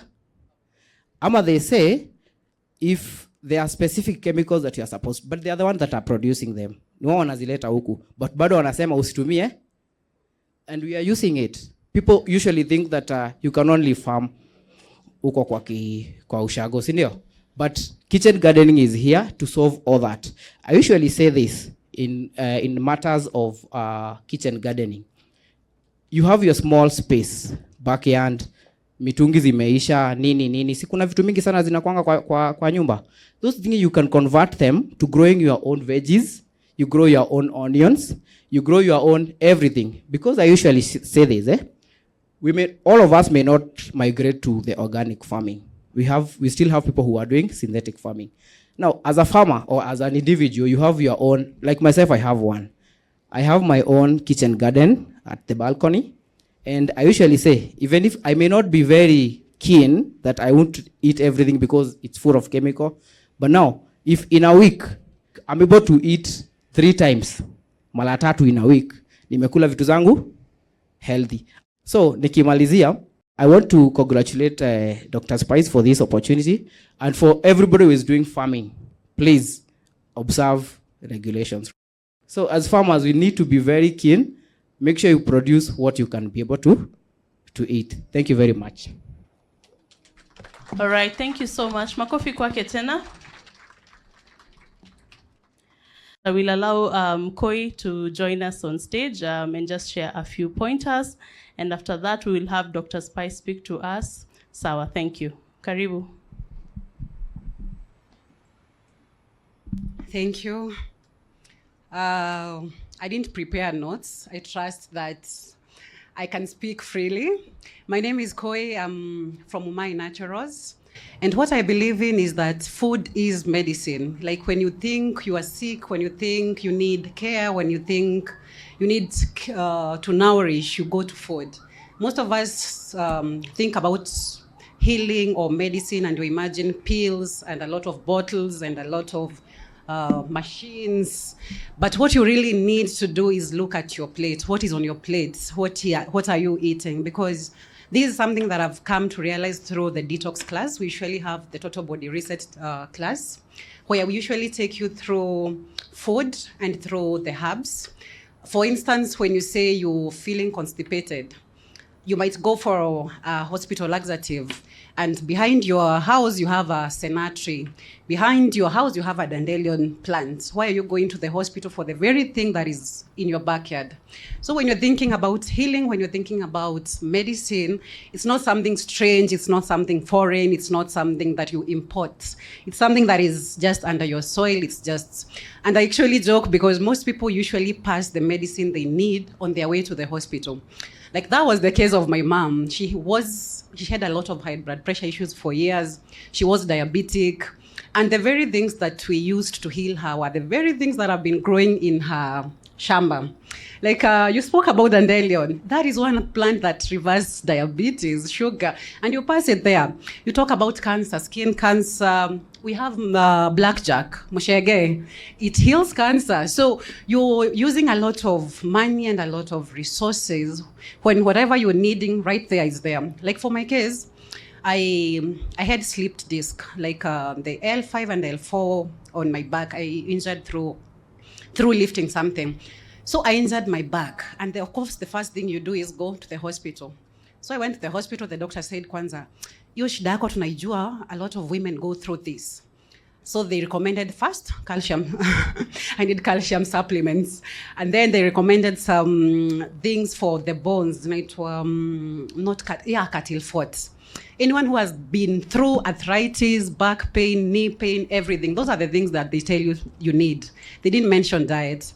So knowing what I know, I didn't even take the calcium supplements because you realize you're given something, but whatever you're given, it's not treating you, it's not healing you, it's not giving your body the very thing that it needs. It's actually just prolonging the illness for longer. So I stopped. I didn't take the calcium supplement. I took the medication because I was in a lot of pain. Anyone who has back pain knows what kind of pain. It's kind of it blacks, like you cannot even see anything. You're just feeling pain. You cannot stand without pain. You cannot sleep without pain. You sit down, you're in pain. Another issue I realized, I had fibroids. I think Nola mentioned, and that's another conversation we should speak about because the recent research as of now, it's 80% of women have fibroids or you'll get fibroids. Like how many women are here? That is a statistic of 4 out of 5 women, like count me and her. Chances are the 4 of them have fibroids or have had fibroids or you will have fibroids. So the very thing that the doctor said again, that is the issue, that you cannot do something about the fibroids. It's either now they start giving you a lot of pain and then we can see what to do, but for now you monitor. Or yeah, it's actually just an observation. Lucky for me, it was not, the fibroid was at the behind of my uterus, like you know the way uterine is. So it was growing at the end. So that didn't give me a lot of pain. It didn't give me a lot of discomfort. There are people who have fibroids that inside the womb or the uterine wall, and that gives people a lot of heavy bleeding. Like you'll bleed, like it's your periods, but in kama kichinjio, you're bleeding a lot and you lose a lot of blood. And then there are people, even it's extreme, you have to go for iron therapy. Like they have to put iron in your body through a needle. And the very thing, again, you don't need even that. You have blackjacks. You have things that add iron to your body. You have sour soap that's now reduce the fibroids or reduce any cancer. You have castor oil. She spoke about castor oil. Just applying castor oil there, that is another thing that shrinks fibroid. So sometimes we think medicine is something that is so far away when the fact of the matter is it's here. We talk about weight loss, and the current trend now is Ozempic. You don't even need to go a lot of that medicine. Like it is the easiest. Nola said, and she was right. Weight loss is the easiest thing that you can do. For my case, I was also over 90 kgs. I lost over 20 kgs. Right now I'm at 67. And I didn't do it. Initially, I used to go to the gym, but now after the back injury, you cannot lift weight, you cannot do anything. So I only did it through diet, through food. And that is recognizing how are you eating, what time are you eating, Nola also spoke about the circadian rhythm. Like right now, this is a perfect time to eat because the sun supports your digestive system. It supports everything right now, even the mineral absorption, the nutrients absorption from your body. You need the sun. But you realize you're told that breakfast is the most important meal of the day. So it's 8 a.m. and you have your huge plate, you have tea. For some people who do sausage, you have bread, you have, like, you're poisoning yourself very early in the morning, then stay a bit, then do 10 o'clock tea, then go for lunch, do another meal. You end up even eating like 5 times in a day, and that kind of just slows you down. Like, you don't need that much. Like, I know Dr. Spice was saying, who is here is hungry? And I'm thinking, people should be used to fasting. They can hold, like, unless you have sugar issues, again, that is another thing you address. Fasting, that is something we should all be embracing. Fasting does wonders. And there's a misconception that you cannot fast when you're sick. You cannot fast when you have diabetes, like your sugars will crash. But I've realized, and this is a testimony from someone who reversed diabetes through detox. And through the detox that I'm speaking about, we fast. We fast every once a week. You can do either 36 hours, 72 hours, but we fast. Whether you're on medication, whether you're not, whether you have but although we limit, but people who have diabetes benefit a lot from fasting because you need to give your insulin a break, you need to give your organs a break, you need your body to be in a position to perform or support you very well. Basically, what I've realized with the healing, it's like the way we talk about detox. She spoke about detox, even detoxing the C dosage, let's call it the dosage, even detoxing the C dosage in our system. You realize most people think of detox as diarrhea or, yes, one concoction that makes you detox everything. And people usually come say, why is that miracle seed? Where is that magic seed? And yes, it works. It works for the colon. It works as a laxative and it will cleanse your colon. But what about the kidneys? The kidneys are also a detox organ. What about our skin? What are you doing for your skin? It's also another detox organ. What are you doing for your liver? Our main internal detoxification organ. Because, again, anything you eat has to go through the colon, then it passes by the kidneys, then the liver, and then sent to the blood. It's a whole connected process. So you cannot say you've dealt with this one thing and you've fixed your entire problem. Like, you have to focus on whatever each and every organ. And I usually like to call the eliminative system or the lymphatic system. Most people know the lymphatic system because of lymph nodes, like the way we have swollen lymph nodes. We also have lymph nodes here. And ladies, I think this is one of the ways that we affect our body. We do a lot of roll-ons, we do a lot of perfumes, even here on our neck. And that is one thing that is causing a lot of hormonal imbalance. Because again, whatever you're taking through your skin goes straight to your bloodstream. Whatever you're inhaling can also go to your bloodstream. So sometimes you can do this one thing, but you have to look at it as a lifestyle, as a whole, as whatever is causing you problem. That even makes you look at kind of cooking pots you are using. Most people are using the non-stick pots as a trend.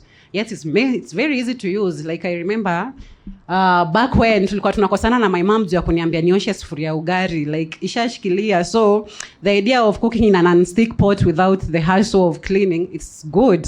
But what is that non-stick? What is it making food not stick there? And what does that do to your system? So you have to look at whatever you're taking, how you are taking it, whatever you are surrounding yourself with. And I work a lot with ladies, so I might be mentioning ladies a lot. That's also because we are very affected with a lot of issues, not just fibroids, cysts, PCOS. We have a lot of people with a lot of infertility issues. And we have back pain. Again, that is another thing that Nola mentioned, that you have to address your healing even spiritually, because ladies tend to hold on into emotions, and that kind of translates to even back pain, translates to shoulder pain. Like anytime you're feeling stiffness, your shoulders are being affected. So it's you have to look at healing holistically and not something that you can just take a pill for and then you're fixed, because that it doesn't work. So I think we'll talk some more. Dr. Spice, you're doing an amazing job. Thank you. Thank you so much. I would like to take this opportunity to invite a very important person on stage. He is the founder and CEO of Dr. Spice Organics. He was born and grew up in Nakuru. Jonah is an health advocate. He is a speaker, a mentor, and a devoted husband, and a father who has dedicated his time to empowering many individuals who are also in this room through natural healing.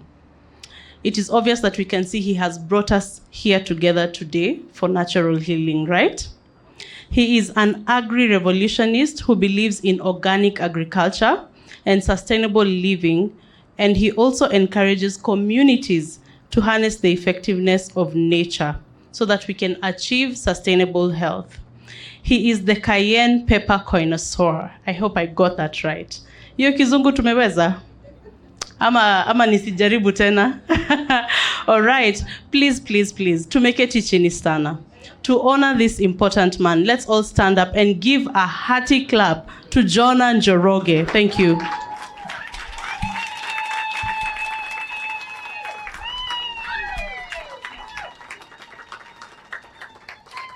Thank you for that shout. Thank you for that celebration. Ladies and gentlemen, good evening.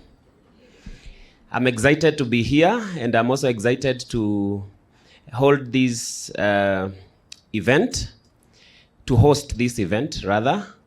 And through the joint collaboration that we have had, my heart is at peace. If this is the only thing I would do this year, I request the administration for Dr. Spice Organics, you allow me now to go to, where do you want me to go? For the leave? Because just gathering Umai Naturals, Dr. Kuria here, Mother Jenga, Nature's rejuvenating beam. Am I right? Carol, your health coach. And Kadhomi, Nola, Grace, Ivy, coming, there's so many other people wenye hata hawajasimama hapa, and they have something. I can tell you what Dr. Kuria shared here, that was not even the tip of the iceberg. It was the shadow of the tip of the iceberg. We had not seen him in true colors. I had a brief meeting with him and I was so excited. I am a man of very few words. You can bet on that. My staff knows so. Yeah, you know me. I can say that. So I read my speech. Good evening, family. Thank you for being here on this historic day. Today, we are not just launching a book. We are launching a journey, a remembrance, and a return. The title of this book, Back to the Motherland, carries a message deeper than geography. It is a call to return, not only to a place, but to a consciousness. A return to wisdom, a return to identity, a return to the soil that shaped our ancestors and still calls us to this day. Why I wrote this book? This book was born from observing a painful truth. We have been conditioned to look outward for things that were born here. Our medicine, our culture, our solutions, our power. We chase validation from systems that do not know us. We trust institutions that do not love us. We abandon wisdom that once sustained us. Yet, everything we seek externally already exists within our land, our spirit, our memory. Back to the Motherland is my contribution to that awakening. It is a reminder that Africa is not behind. Africa is the beginning. Writing this book required me to confront myself. I had to unlearn, to question, and to remember. There were moments I doubted. I doubted my content. I doubted my conviction. I doubted my field. I doubted my background. Moments I asked myself, who am I to speak? But every time the answer returned, I am a child of this soil. I have permission from the ancestors. I have lived the story I am telling. This book is a letter to myself, a prayer for my generation, and a gift to the ones coming after us. Inside these pages, you will find stories of origin and identity, cultural memory and forgotten knowledge, the spiritual significance of our land, healing wisdom rooted in nature, and a call to reclaim ownership of our narrative. This is not a book to read once. This is a manual for remembering who we are. My hope is simple, ladies and gentlemen, that this book awakens something in us, that it reminds you that you are not disconnected, you are simply returning. We do not need permission to come home. We do not need validation to rise. We only need to remember. Back to the motherland. The motherland is not waiting to be saved. She is waiting to be understood. The motherland is waiting to be honored. The motherland is waiting for her children to return. Before I close, I want to honor the people who made this journey possible. First, I want to deeply thank John Kivuva, my co-author in this project. He's also a very brilliant mind. Please be on your seat, sir. Be on your feet. A very brilliant mind. And he's the head of the Dr. Spice research team. Your commitment to truth, sir, your commitment to science, your commitment to data, your commitment to continental wisdom has shaped not only this book, but the foundation of the work that myself and our team is doing now and in future. I salute you for that. Thank you for pushing boundaries, questioning norms, anchoring this movement in research and evidence. I also want to thank the entire Dr. Spice team. Thank you. From the formulations department, documentation, branding, logistics, content creation, operations, administration, to those speaking to clients at the counters of the shops on every single day. Thank you. You have carried this mission with heart, loyalty, and grit. This book may have my voice, but it carries the fingerprints of all of you. May this milestone be a reflection of the seeds you continue to plant, and to everyone who supported, listened, corrected, prayed, inspired, or held space when I needed it. Thank you. So tonight, I invite you, ladies and gentlemen, not just to read this book that we are launching in a few seconds, not just to support the launch, but to join the movement. Share the message about going back to the motherland. Speak this truth about the motherland. Walk with pride and tell the world, we are coming home. This is not the end. This is the beginning. A new chapter to consciousness, identity, and reclamation. Welcome home. Welcome back. The journey back to the motherland has begun.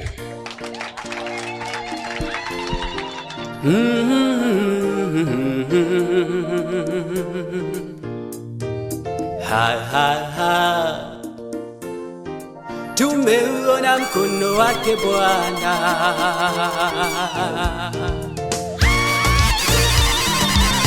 Tumeuona Baba, mkono wako Bwana, matendo yako Bwana.